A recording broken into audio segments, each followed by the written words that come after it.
Welcome to Thrive and Advance podcast, where we help you make business growth predictable, profitable, and enjoyable. I'm your host, Dr. Shorey Aftahi, and I'm pleased to introduce our guest today, Jonathan Kaiser. Jonathan is the founder of Kaiser, one of the largest independent occupier services commercial real estate firms in the country, and he's also one of the founding members of Access Global. In addition, Jonathan is a #1 Wall Street Journal's best-selling author for his book, You Don't Have to Be Ruthless to Win. And on top of it all, he's a sought-after virtual keynote speaker. Welcome to our show, Jonathan. Well, thanks for having me. It's an honor to be on. Thank you. I'm going to hand it off to you for you to tell us more about you, your business, your journey, so all of us can be enlightened. Oh, I don't know if I can enlighten you, but thank you for the opportunity. So my story starts a little bit different from many, particularly if you're in the U.S. Tuning in. So I was raised as a Christian missionary kid in Papua New Guinea. Now, Papua New Guinea, for those who are not familiar with that area, is right next to Australia. And I was taught by parents to love and serve and give their lives, who showed me how to give their lives to serve others. And when we came back to the States, when I was, in 7th grade, I had this rude awakening that somehow I didn't realize before, which was that I was poor. And I didn't like being poor. So I decided that I was going to become rich. And I decided that at a young age. And so I got into commercial real estate after college because I heard I could be rich. And as I got into commercial real estate, I realized really quickly, wow, this is a cutthroat, take no prisoners, ruthless industry. But I thought, hey, my parents obviously had it wrong because they taught me how to love and serve, but they were broke. And these guys are ruthless, but they're rich. So I'm going to be ruthless. And it wasn't like that direct, but it was just, it's like boiling the frog. Over time, you just emulate the behavior you see around you. And just so you know, I'm not abdicating personal responsibility. I personally chose to do this. I'm not blaming anybody else for it. But I was miserable and I was misaligned with my core values, but I felt trapped. I wanted the success that came with what I was doing, but I hated who I was becoming as I did it. And then 15 years ago, I was at a conference, not anything notable for most people, and a speaker planted the idea in my mind that what if there was a different way? What if even in cutthroat industries, you didn't have to be ruthless? And I started thinking, one, could I do that? Kind of sounded like my parents' message. Could I do that? And if so, could I do it in commercial real estate? And long story short, I decided, you know what, it resonated with me at such a deep level that I thought, if this is even possible, if this is even, 10% possible, I want to try it. And so, I'm condensing the story, obviously. There's a lot more that went into it. Fortunately, I had a couple mentors that were super, super helpful in helping guide my path so I didn't just trip all over myself the whole time. But I decided to reinvent myself and I started getting involved in the business community and asking everybody, rather than selling, right? Before I was selling, now I was serving. So what does that mean? Well, anybody that would meet with me, I'd meet with them in the business community and I ask them one question: how can I help you? And then I'd really try to figure out meaningful ways to help people. And they'd be like, well, why are you doing this? I said, well, I believe, based upon my new philosophy in life, that if you help enough people over time, it'll come back to you. And they'd look at me a little bit like I was crazy, but then they'd tell me something that I could do for them. I'd do it, and I'd do it as best as I could. And over time, I did more and more and more and more and more and more of that. I started to get a reputation for that crazy guy that would help anybody that needed help, right? And so then people started saying, hey, why don't you call Jonathan Kaiser? Because I don't know why, but he's crazy enough to just do whatever you need, so just call him. As you can imagine, when you're serving and helping and giving to people, you aren't exactly putting a lot of dollars in your own bank account because, again, this is playing the long game, which I'll talk about that more in a minute. And so everybody around me started to lose faith in this philosophy. At first, it was like, oh, that's a cool idea, Jonathan. I like that. Let's, good luck. That sounds cool. As the years go by and the bank account dwindles, even my wife at the time was like, hey, Jonathan, I know you're smart and you work really hard and, you're so passionate about this ideology that but, like, are you sure this is going to work? Because, we're kind of broke and, we sort of need like money and stuff. And they'd be like, trust me, I'm up to something. But everybody around me pretty much lost faith. And, so I had some dark nights, some self-inquiry moments where I'm just staring at the ceiling, just saying, am I crazy? Am I really did I hit my head or is this really going to work? But I could feel it, right? I could feel that it was working. I could feel that I was having an impact. I could feel that people were appreciating what I was doing. So anyways, after about 5 years, I started to have success. And the interesting thing is, going back in my story, when I first heard that speaker, I went up to him afterwards and I said, this sounds almost too good to be true, right? Like, if this really works and all you got to do is help other people and you could be successful, then how come nobody else is doing it? Mm-hmm. And he said something very, very thoughtful. He said, because it takes too long. And I said, well, what does too long mean? He said, think of it like hunting versus farming. Right now you're hunting, right? You go out, you're looking for, let's say you're hunting for deer. Sorry to all the vegetarians on your call. But let's say that you're hunting for deer. You shoot the deer, skin the deer, eat the deer. Now you got to go get another deer. He said, what I'm describing is more like farming, where you plant these seeds, and the seeds are the act of service that I was doing in the community. And then you nurture them, you water them. Like here, I live in Scottsdale, Arizona, and one of the things we have a lot of in Scottsdale is citrus trees, right? So I have this lemon tree in my backyard, which when I bought the home was this little tiny thing, and it wasn't really producing fruit, and I thought it was dead half the year, but I just kept pruning it and watering it, and I'd pound those little things in the ground, those irrigation, the nutrition for citrus plants. And now the thing, it's like I can't give them away. And it's like a nuisance. It drops so many lemons in my yard. I can't even squeeze them fast enough. And he described that as being the methodology where it takes a lot longer. But if you're willing to play the long game and you're willing to really pour yourself into other people, that you could have success. So I said to him, okay, so how long is too long? He said, it'll take you about 5 years. And at the time, I'm like, well, I'm a smart guy. I work harder than most people. 5 years for most people is probably 2 years for me. I mean, it's kind of the cocky, JK. Yeah, but he was right. It took me about 5 years of working really, really hard. But what was crazy about it is I started getting phone calls. Like commercial real estate brokerage is a very competitive business. You don't normally get just referrals flowing in your door. You normally have to go pitch and sell and PowerPoint and convince. And here I started just getting these phone calls. Hey, Jonathan, remember when you helped my wife with that thing? Yeah, I do. Well, my company needs help negotiating their office lease. Do you think you could help me? You were so helpful to me. Sure, that's what I do. That's how I make money, So it just turned into this crazy skyrocketing success story where I went from laughing stock in my old firm that I was working for to top producer. But now I had a new problem. Now all the people that had been skeptical of me and saying this would never work, now all of a sudden I'm out producing them, right? Mm-hmm. And it just created this friction. The other friction point was that what I was trying to build was inconsistent with, the culture I was trying to build within another organization was inconsistent with the culture that was there and that the leadership had at the firm. And so now I had another decision, which is, how in the world am I going to scale this? Because I started thinking, man, I can't keep up. I'm getting so many referrals. It was just wild. I hired a driver I was going from meeting to meeting in the backseat of my car on Wi-Fi, just pounding out these, at the height of this period, I was doing 50 acts of selfless service a day, in addition to running all the real estate transactions that I was getting.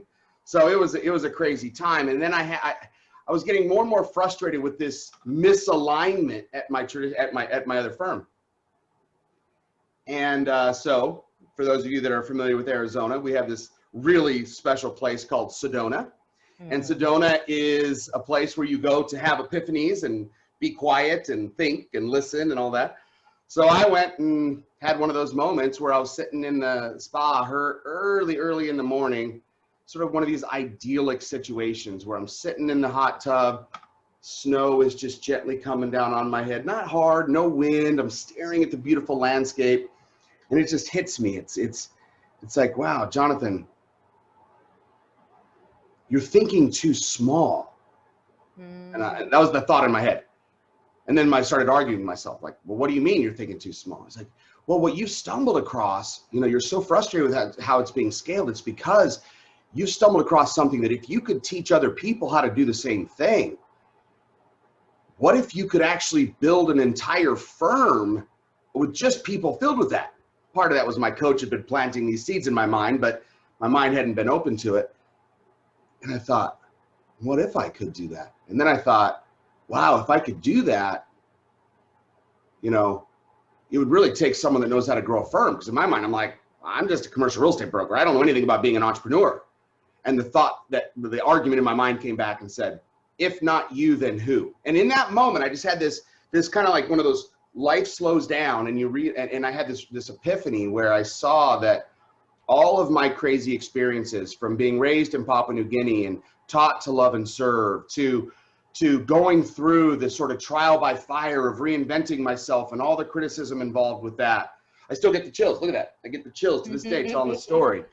I realized in that moment that I had been being prepared for this purpose. And at that moment, I found my life's purpose. And my purpose, it was to change the commercial real estate business and to prove that truly the way that I had been raised in the business wasn't the only way.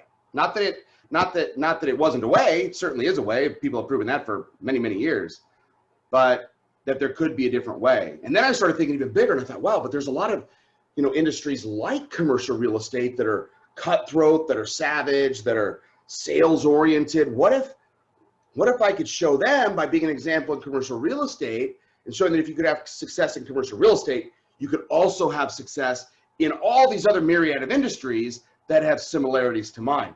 And so in that moment, I had this huge welling up of excitement, this sort of breaking of all of these frustrations into this singular focus of, I'm gonna change the world. I'm gonna show that even in arguably one of the most cutthroat, ruthless, take no prisoners industries in the world, you could actually create extraordinary financial success by helping other people, by linking this idea of selfless service to success. Everybody knows that it's a good thing to help other people. That's like a no crap, like obviously. But the real thing is, people kind of have this view that if you do it, you're giving of yourself, and it's sort of a net negative to you. Like it makes you feel good, but it takes time, it takes resources, it's not a way to make money. And what I'm saying is, what if that were flipped? This idea of success through service is not mine. Number one, I didn't come up with it. I have no right of authorship. And it's been said for thousands of years. On my wall at our firm, I have a display that I designed myself. Well, I didn't do the design, but I created the idea for the design. And I have all these leaders from across time, from all different ethnicities, walks of life, from Buddha to Christ to Mother Teresa to Martin Luther King Jr. And they all say the same thing, right? You succeed by helping others. So if that is universal truth, why the hell do we not live like that in business? And why is there a disconnect between understanding it conceptually, or even doing it in our homes or our families or our communities or our social circles, right? We know how to love, but then we get into business and we forget all that and we think we got to go to war, right? And win at all costs, zero-sum game. And so my message to the world is, I'm not a talking head. I'm not a professional speaker. I am an entrepreneur in the trenches every single day, faced with the same challenges that all of your audience is faced with, building an organization around the idea of what if there's a better way, and what if you could win without being ruthless, by just helping other people, by putting others first? And what if you could create a culture in your organization that was so incredibly sticky because people are longing for this, that it becomes a beacon and people are attracted to you, clients are attracted to you? And what if you're crazy enough to put out a book that's called You Don't Have to Be Ruthless to Win in Commercial Real Estate, and it actually hits #1? So my point is, there is intense demand out there for this. I just don't think that people think it's possible. So my daily job is to show the world, hey, I'm just one, sure, we're the largest, one of the largest in the country at what we do. Yes, yes, yes. But compared to a lot of, the big companies out there, the billion dollar companies, I'm just a small little gnat, right? But I'm an important gnat because I'm showing that even in a context of a super cutthroat, ruthless environment, you could actually win, you could actually have success, and you could actually create an experience that's unbelievable just by turning the focus from me into what can I do for you. Absolutely. Connecting with our higher self and behaving in such way that our higher self is in the operating system rather than our lower self per se. And rightfully so. You've been named, I believe, by USA Today as the disruptor in the commercial real estate. So you are disrupting, and I love it. I love people that disrupt things in the right way. And we all long for more in our professional life, right? We go to work, but half the time we don't take our whole self to work because we're not engaged. I say that to ask you, in your organization, the way you have built your organization, the culture in your organization, you probably see a lot of engagement from the members of your organization because they probably feel they have a voice, right? Big time. They probably feel that you fight their battle, they're important to you, and it's not just what is the bottom line you gave me today approach, right? How did you instill that in the culture? How did you create that culture? That's a huge engagement, right?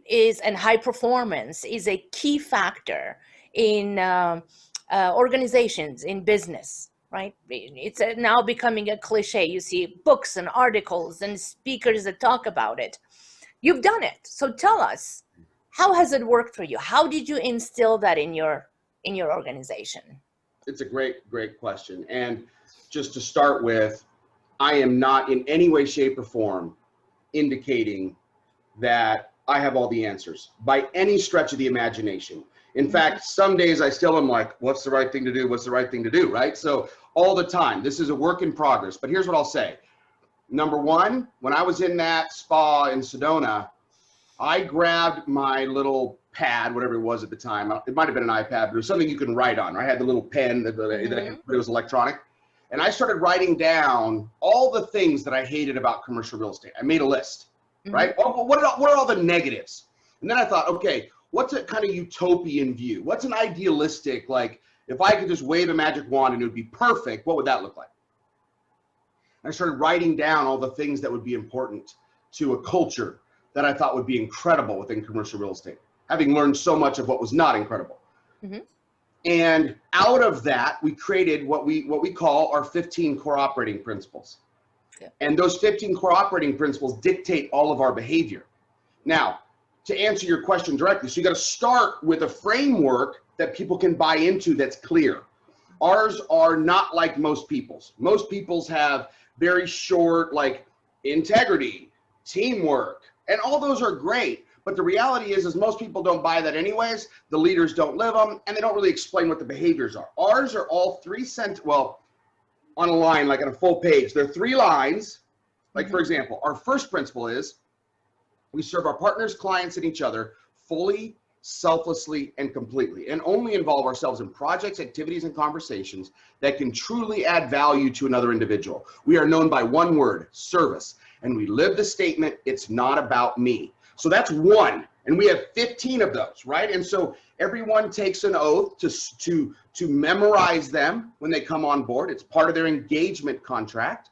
You know, if somebody has, one lady had a traumatic brain injury, so of course I didn't force that on her. But you know, we do it in a way that it's designed to be supportive. But the biggest thing that I see most leaders fail at is the hardest part about building a selfless culture that works, drum roll, is you as the leader have to actually live them. There is so much accountability in our organization directed at me. Everyone has access to me. Everyone knows that if they have a problem with Kaiser, I take it very seriously, sometimes too seriously, right? And the things that would annoy most leaders, like people running to you complaining about stuff, for me, I welcome it, because it's like, tell me where we're screwing up. I want to know. I end every meeting with, okay, you know, this part's coming. What am I screwing up on? How can I help you all better? What am I missing? What am I not seeing? And people don't get punished for that. They get rewarded for that.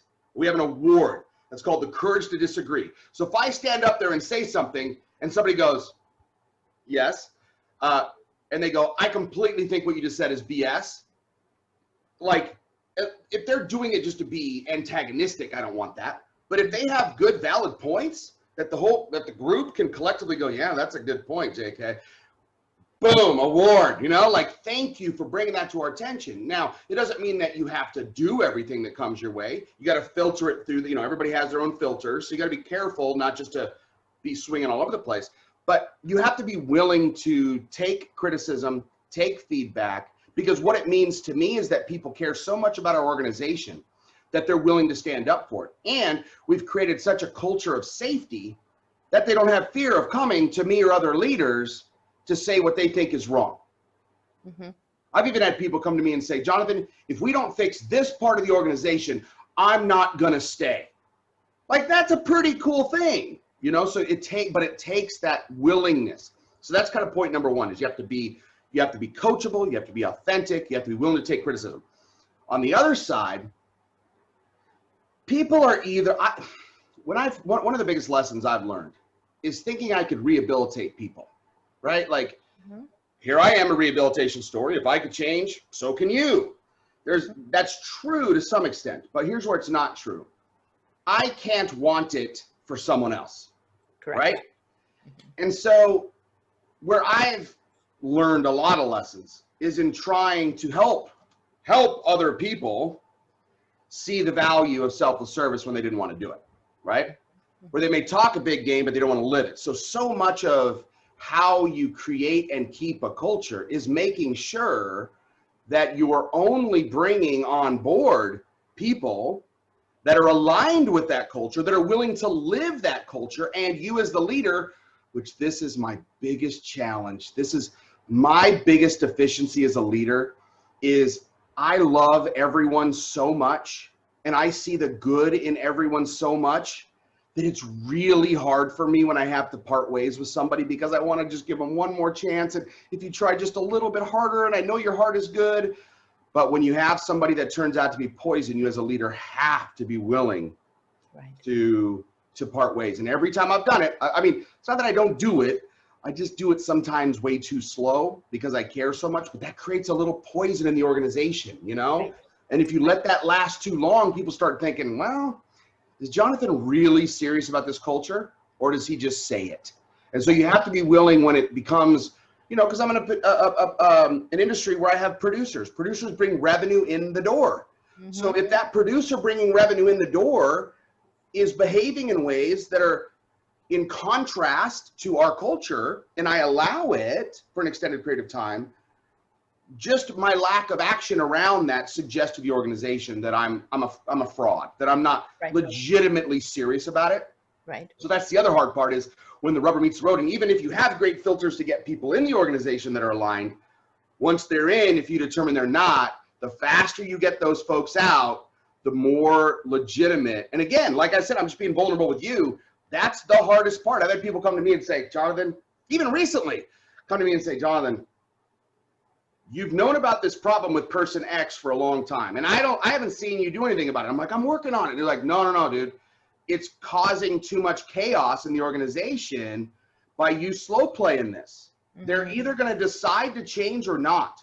Mm-hmm. Like, okay, all right, that's good feedback, right? So you got to be willing to do the hard things, even if it's people that are right. Top producers that you care about, and that, because otherwise you're not going to be able to, what makes us so sticky is people want to come to us for our culture.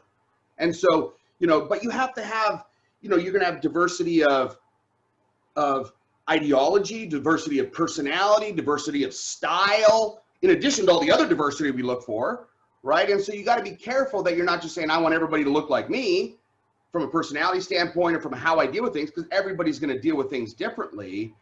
But, at the end of the day, if people are either aligned around your vision or they're not, and the faster you get people off the bus that are not, mm-hmm. the more those people that are on the bus feel empowered and say, like, this is the greatest organization in the world. And that's what attracts more people to it. That's what delivers amazing service to your clients, et cetera. Absolutely. I 100% agree with you.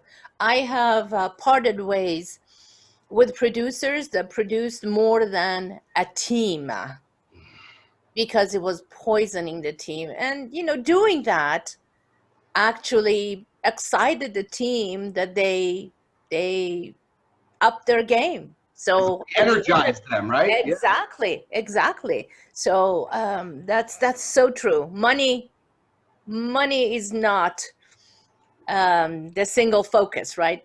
Money is the byproduct of what we do. Wealth is a byproduct. It's the scoreboard, right? Right, exactly.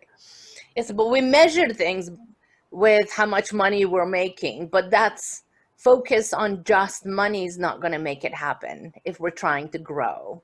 As you've scaled your business, so you have gone from when you sat in the spa at Sedona, and some people that aren't familiar with Arizona, they probably think Arizona, snow, but yes, in the northern part, Arizona has snow.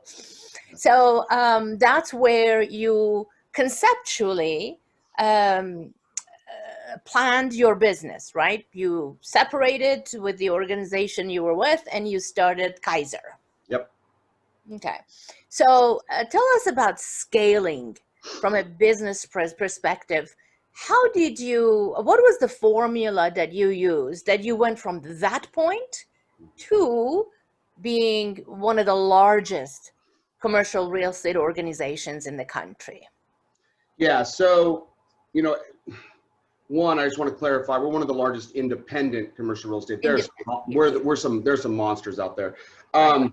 So I think it's a couple things. Number one, you have to find people that you can teach this methodology to that are going to be able to do it. So one of the things that I saw when I was sitting in that spa, as I thought about scaling, the first thought that came into my mind was, Jonathan, nobody is going to be willing to walk through 5 years of intense scrutiny, no revenue. Well, I didn't have no revenue, but limited revenue, and all of the skepticism that comes along with all this. Who's going to really want to do that?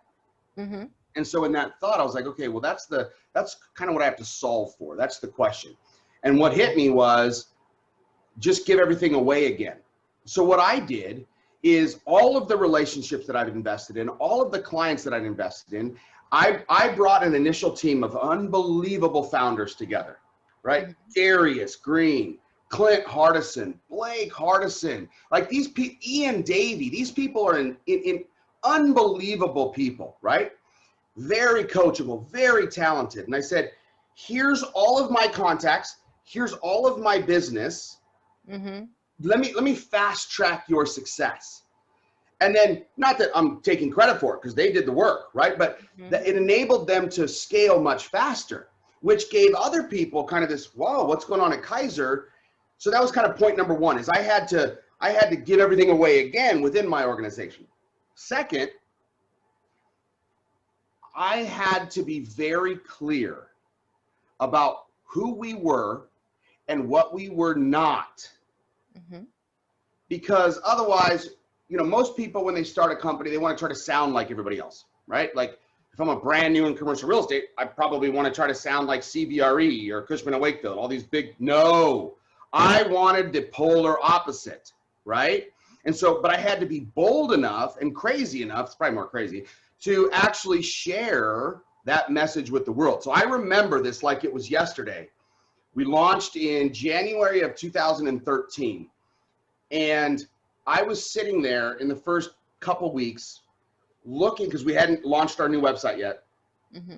And I was sitting there looking at the final draft, ready to go live website, just waiting for my final approval.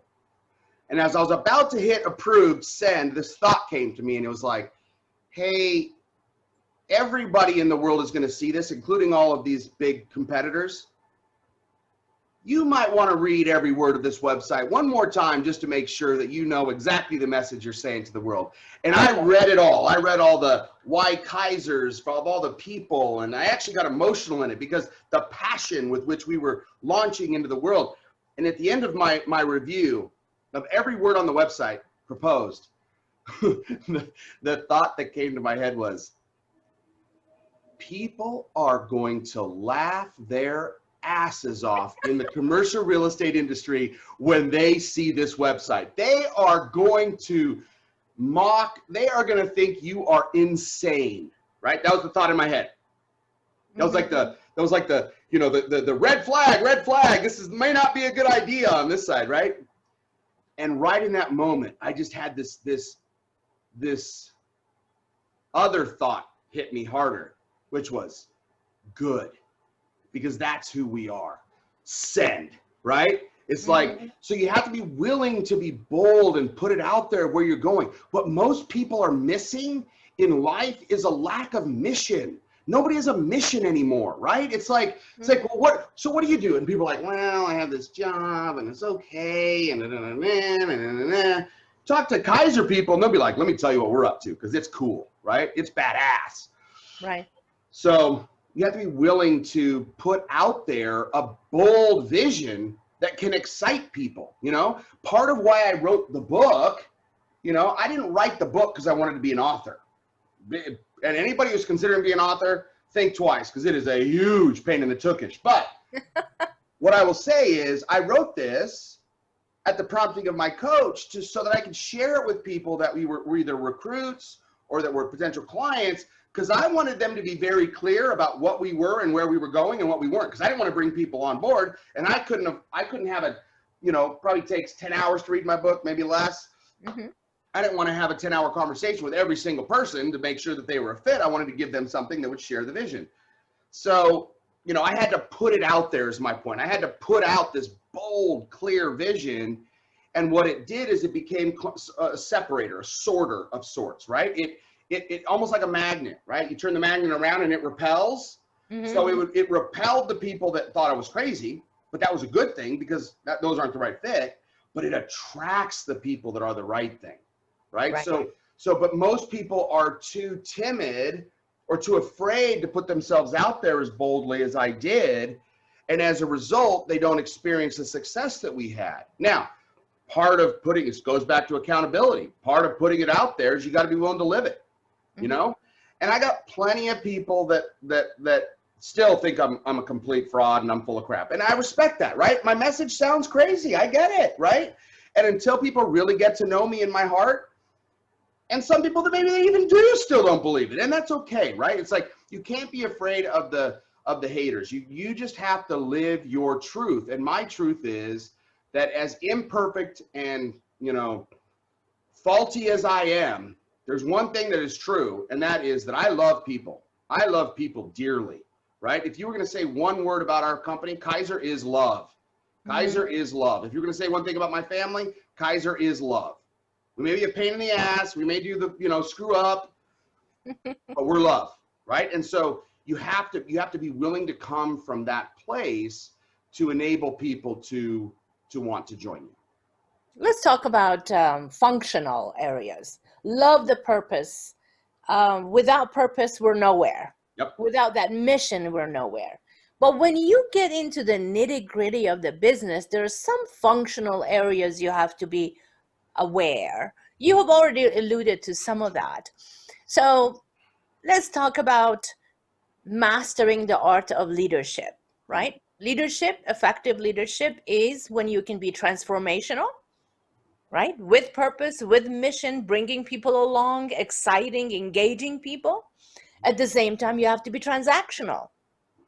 What one point of transaction that you already spoke about is if you have a member that is misaligned with the mission and the purpose, you need to promote them to customers. So you need to part ways. That's a functional piece. So tell us a little bit about your journey in the functional side of leadership, and what are the skills that you found to be most important to your success that you would advise others to master? So being raised a Christian missionary kid, I'll use an example from the Bible, and that is there's many parts of the body, right? Some people are the fingers, some people are the head, some people are the foot. So you have to be okay with being not trying to be all things. You have to choose what you're going to be masterful at. So what we try to do is find the skill sets. We created a whole human capital practice within the firm to help us not only assess for our own selves, what are those skill sets that we need? You know, we will take somebody and say, okay, you're fit from a culture standpoint. Now let's figure out what kind of role you'd be a fit for. And let's make sure that we have that role effectively within the office, right? Because there's some people that are amazing fits on the culture side, I just don't have a role for. So while I want to bring them on board, they lack the mastery functionality and the skill sets that I need, right? Right. So that's kind of one point, is making sure that you're really being intentional about putting masterful people. And I don't mean masterful like they have to know it all. I mean masterful is this is a passion for them. This is something where they're wired to be good at it. You know, from a personality standpoint, this is something where this is something they want to be good at. If you put somebody in the wrong role, no matter how good they are, they're not gonna function well. Right. But I think you also have to just look, this is business, right? This isn't some touchy-feely, squishy organization where we just all come in and bear hug each other all day. You know, like we have metrics, we have, you know, functionality roles, we have what should people be doing, we have accountability, you know, so I always tell people, I would highly recommend you don't join Kaiser. And they're like looking at me like, what do you mean? I'm like, because I'm going to expect more out of you than you've ever had anybody expect out of you. And I'm going to expect you to personally grow, right? We invest in our people's success. I don't want to just have stagnant people. If you want to be stagnant, there's a lot of other firms. This isn't the one. This is a group where we all lock arms and we're all trying to get better, starting with me. You know, I have a coach. I do my meditation every morning. I'm constantly trying to figure out where I suck so I can suck less. But that's a mindset, right? And so if you think about the organization and say, you know, we utilize, it's probably right here in my thing, right? We utilize traction. There it is. You know, traction. We have to have a methodology for functioning our business. We have to have a system. We have to have, you know, best practices. You know, I'm a part of YPO, right? And so, you know, it's like learning what you could do better through you know, having peer forum experiences, etc. So it's this idea of you have your passion and you have your mission, but you have to run a business because it's a business. And if you do, I see so many people that have an amazing passion, amazing mission, but zero execution, and then they wonder why they fail, because you need both. Right? Look, if my message was, hey, you could succeed by being selfless, but I wasn't successful, everybody would go, that's the weird guy. The only reason people care is because we're kicking ass and taking names. So how do you make sure that your mission has the operational functionality? That's why I love your question. You have to make it. So many mission-driven organizations fail because they don't think about the functional part of making sure that their business operates like a best-in-class business. And that's not always easy, right? If it was easy, everybody would do it. But, you know, as an entrepreneur, you hire for what you can, and then when you outgrow people, you top grade, right? And you keep doing that, and then as you grow, you find different roles. I'm about to hire an incredible new hire that 3 years ago would never have even looked at us, that is going to be massively beneficial to our organization. And so it's constantly thinking about what are those pieces we need to help us compete, because at the end of the day, we're in a competitive, ruthless, cutthroat industry. And so number one, we have to be wise. We don't get trampled. We don't get taken advantage of. Just because we love and serve doesn't mean we're soft. People cannot take advantage of me unless I allow it. And sometimes I do, but usually I don't. You know, and so it's this mindset of mastery. It's this mindset of mastery in the functionality, because if you don't have, just like you said, if you don't have the business operating functionally well, you'll never realize your mission. And that's honestly that's an area that never stops. It's an area that you are constantly trying to get better in, constantly learning from your mistakes. You know, you're failing forward, to use another cliche, right? You're okay, learned what not to do on that one, you know, and I've done a ton of those. Yeah. Well, failure is basically a lesson, you know, and I rather fail fast and early as many times as I can, because I can only get better.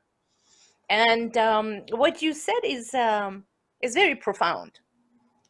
You mentioned in what you just offered, that when you start with a set of people, and when you outgrow them, you have to up them. And that's one thing small organizations don't pay attention to.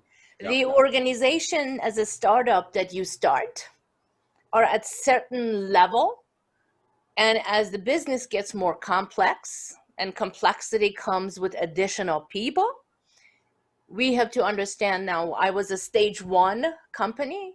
I'm using the stages of growth thought process. You familiar with it? Oh, I am. Yes. There you go. I love it. I do that X-rays. It's amazing what it does for clients. So when you get to stage 3, if you don't have professionals in the company, you're going to start feeling a lot of pain. So 2 things. You either thought about it ahead of time and develop these people. So when you get to stage 3, your people are where they need to be, or then you need to part ways and hire new people. So that's the one thing that I see over and over working with clients, that people don't pay attention to, entrepreneurs don't pay attention to, as they're scaling their business up. And the complexity doesn't come whether you make 1 million, 10 million, or $1 billion. It comes with the number of people you have. Yeah, I think that's very, very true. And what I always try to do is,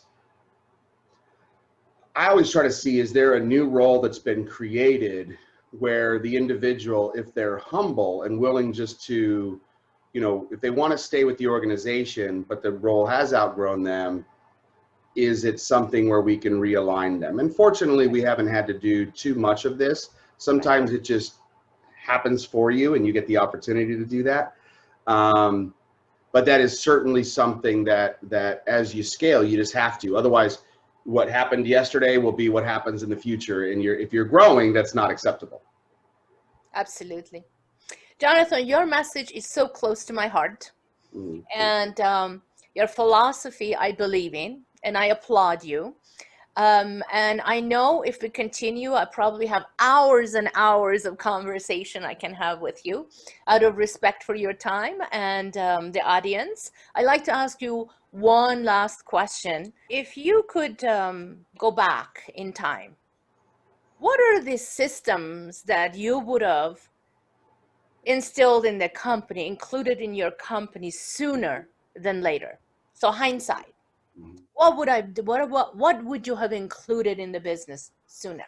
Yeah, I think that's such an easy question to answer. Mhm. And any of my team members that listen to this podcast, they'll be nodding their head vigorously, right? Um, putting into place an effective operating system like EOS or like scaling up Mhm. would sooner would have been we waited until things broke and then went, oh crap, we got to put this in place. So that hands down, having a systematic approach and having people all know what they're, I mean, it seems so obvious now, but yeah, I actually feel a little bit sheepish as I answer your question because it's so stinking obvious today. But yeah, you have to have an operating system. I think a lot of entrepreneurs don't quite get that, don't quite see how important that is, and you have to have good guidance. I mean, part of what you're doing for organizations is helping keep them on the straight and narrow. Fortunately, I have an extraordinary coach who has helped me significantly. Kind of keep me between the rails, right? It's like, Right, there right. you go. There you go. And I think if you don't have systems in place to run your company, you're never going to be able to scale, right? And that's another example of certain systems will take you to certain levels, and then you have to upgrade those systems, right? Absolutely. Yes, right on. And is there something you would like to share that I haven't asked you? Yeah. There's one last thing. There's a really really really neat new book that just came out, and it's called Conscious Leadership, and it's written by John Mackey. Mm-hmm. And what I think the world needs more of, what I desperately believe, let me say that differently, that the world needs more of is conscious leaders. Mm-hmm. And conscious leadership is a personal journey, right? His book is extraordinary. Conscious Leadership is the best business book I've probably ever read. I'm going through it a third time right now. And the answers are so simple, right? The, the, you want an organization that's extraordinary, you have to, as a leader, be extraordinary. Right. It's not that complicated. So most people aren't willing to go through, like I call my drug of choice is that icky feeling inside of you when your coach or somebody else points out an area that you were blind to that you've been screwing up on, and you feel sheepish, like I just felt when I was talking about traction, and you feel sheepish and like, I screwed that one up again. As an entrepreneur, if you're not willing to lean into that, some of the most successful entrepreneurs I see are the most humble because they take feedback, right? And so that's point number one. I guess I realize I have 2 points. That's point number one. Point number two is I love my team at Kaiser. So while I get to be, the face of the organization and the front of the organization, the truth is that I would not be here without every one of my extraordinary team members at Kaiser, and that every one of them is extraordinarily special to me. And I love them with all my heart. And I get emotional even thinking about it. I'm so grateful for this journey and the people that have trusted this vision and that want to be a part of something so extraordinary as we're building, and for being patient with me as I learned how to be a leader, and being patient with the organization as it goes through its learning periods. Like it's so easy on the outside to go, wow, Kaiser's just a rocket ship, but people that are on the inside, they know like how much work and how much trial and error, and try this, oop, that didn't work, let's shift here, oop, that didn't work, let's shift here, and being patient with me and being kind and loving and authentic to me. It's like I literally feel like I'm the luckiest guy in the world to be surrounded by the people that I'm surrounded by. And so, a sincere thank you to all of you for all that you do every single day. So much of it goes unseen and unstated, but I love you all so, so, so dearly, and excited for the future. Thank you, Jonathan. Thank you for your time. Thank you for your story. and an incredible message you're offering the world. Thank you. I hope we have an opportunity to come back and talk about all the things we haven't talked about in the future. And at this point, this concludes this episode.